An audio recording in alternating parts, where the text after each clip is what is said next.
Pourquoi? Qu'est-ce que t'as fait?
Alors là, on va s'attaquer, en fait, enfin, je vais m'attaquer parce que vous allez gentiment regarder à la préparation de la pâte à pizza qui sera, eh bien, là je la fais la veille, mais ça sera pour, eh bien, le lendemain puisque je laisse reposer la pâte au minimum 12 à 24 heures au frais. Donc c'est parti, donc je vais peser, alors moi j'utilise la farine Caputo, puisqu'elle est haute en protéines. Et franchement, celle-ci, depuis que je l'ai découverte, elle est géniale. Donc, voilà, j'utilise celle-ci. Alors, je vais essayer d'arrêter de me battre avec elle. Et là, je vais partir sur 500 grammes de farine. J'avais mon îlot central qui était propre, et ben maintenant il est tout dégueu. Voilà, voilà. Donc 500 grammes de farine Caputo. Alors, comme ça, en fait, avec 500 grammes, je peux faire facile 4 voire 5 pizzas. Et il m'en reste, comme ça, je peux faire des repas pour le lendemain. Parce que bon, la cuisine, c'est bien, mais voilà, j'ai autre chose aussi à faire, évidemment. Alors, 500 grammes de farine. Je vais partir sur un taux d'hydratation de 60%. Donc, je vais faire le calcul. Donc, j'ai préparé mes 60% d'eau, mes 500 grammes de farine. Il me reste la moitié d'un cube de levure, donc ce qui équivaut à peu près à 21 grammes. Donc je vais les mettre aussi. Je pourrais en mettre beaucoup moins, puisque en fait, quand il y a un grand taux d'hydratation au niveau de la pâte à pizza, eh bien c'est ce qui permet de faire cloquer la pâte. Donc je pourrais mettre 10 grammes de levure par exemple, mais il va me rester encore 10 grammes. Qu'est-ce que je vais en faire? Je ne sais pas. Donc là du coup, eh bien, je mets le restant de levure dedans. Par contre le sel, je vais pas en mettre beaucoup puisque avec la garniture, ça sera bien assez salé. Mais il faut quand même un peu en mettre, sinon la pâte, eh bien, elle n'aura pas bon goût. Donc je vais installer ma cuve ici. Je vais chercher le sel. Alors, je vais mettre à peu près ça comme sel. Alors, j'utilise toujours du gros sel de mer. Comme d'hab, ça n'a pas changé. Vous voyez, et je mets ça dans un pot comme ceci. Ensuite, je vais mettre la levure. Voilà, il me reste ça comme levure. Qu'est-ce que j'ai fait avec l'autre moitié? Je sais même plus. Ah ben, mon pain. Voilà, j'ai fait du pain avec. Donc, hop, je mets la moitié. Ensuite, eh bien, je vais mettre carrément mes 300... mes 60% d'eau par rapport à ma pâte. Et ensuite, je viens mettre la palme. Et je vais pétrir ça tranquillement, mais sûrement. Alors, je vais enlever le dessus là parce que sinon, si j'enlève pas ça, le module, eh ben, ça va faire du bazar. Donc là, je laisse pétrir environ 10 minutes, puisqu'en fait, plus on va pétrir, plus le réseau de gluten va se faire au niveau de la pâte et plus il y aura de l'élasticité à l'intérieur. Allez, c'est parti. Bon, alors là, ça y est, c'est fini. Vous voyez, la pâte, elle colle un tout petit peu au doigt. J'ai rajouté un tout petit peu parce que je trouvais qu'elle était trop sèche. Mais voilà la texture que je recherche. Voilà, sachant qu'au frigidaire, eh bien, elle va sécher un peu. Donc c'est pour ça que là, je vais la mettre, eh bien, dans un saladier. Je vais couvrir bien correctement, puisque même si on couvre avec un chiffon humide, eh bien, la pâte, eh bien, va sécher sur le dessus. Et le chiffon humide, lui, va sécher aussi du fait de l'air froid ventilé du réfrigérateur. Donc cette pâte-là, je la mets au frigo, eh bien là pour 12 heures, même 24 heures même pour le coup, puisque ça sera pour demain soir. Je vais la laisser reposer toute la nuit et toute la journée. Allez, c'est parti mon kiki. Hop.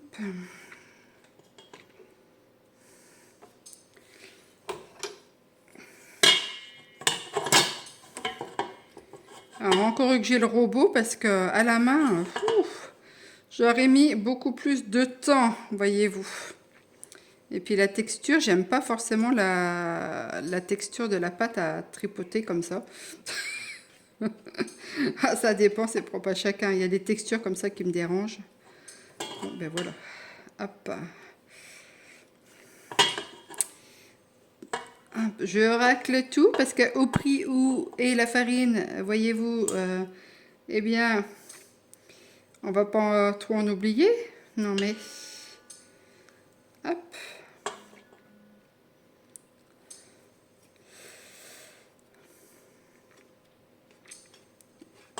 Voilà.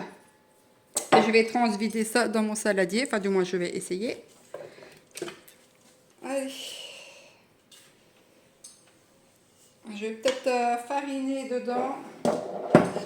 Allons. Bien que ça va être gobé, hein. Je vais essayer de fariner mes mains puis sortir la pâte avec mes mains parce que sinon, je crois que je vais avoir du mal.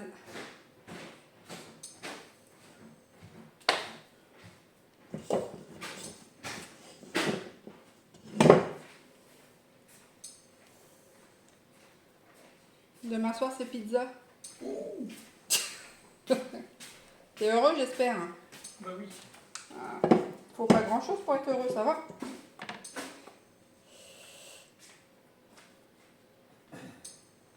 Enfin, on n'a pas de pine. Bah oui. Dis-le que je suis parfaite. J'écoute. Ah, t'es sourd?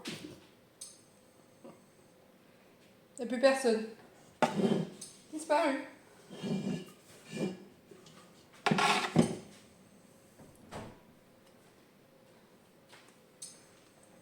Hop. Tu pourrais me faire un compliment au moins?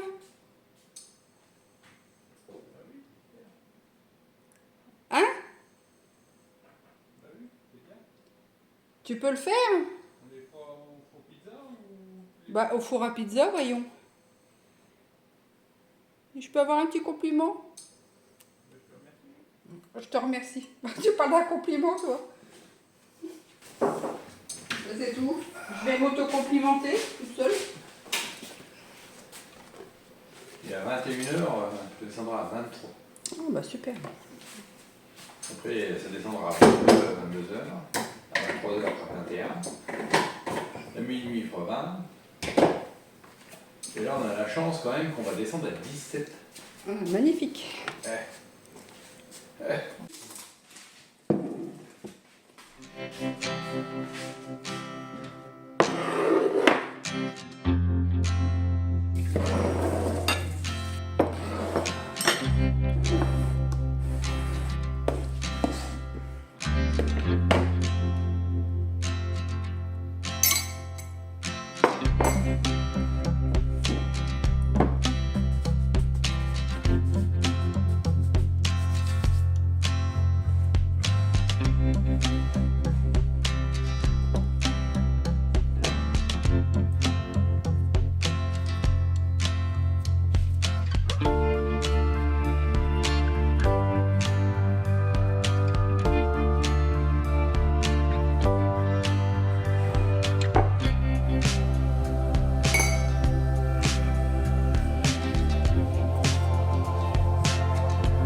alors, elle est bonne? Oui, ça va, elle est bonne. Je l'ai tourné un peu tôt, là, mais faut mieux jouer la carte de sécurité que de les griller. De toute façon, faut les tourner. C'est pas bien.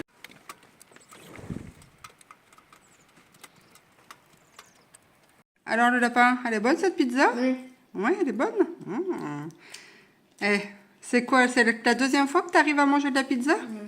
Ah, c'est super. Hein. On va demander eh bien, à la testostérone de la maison si eh bien, la pizza est bonne. Alors, chef, elle est Ça va, bonne? elles sont bonnes. Elles sont bonnes. Bonne ou excellente? Elles sont bonnes.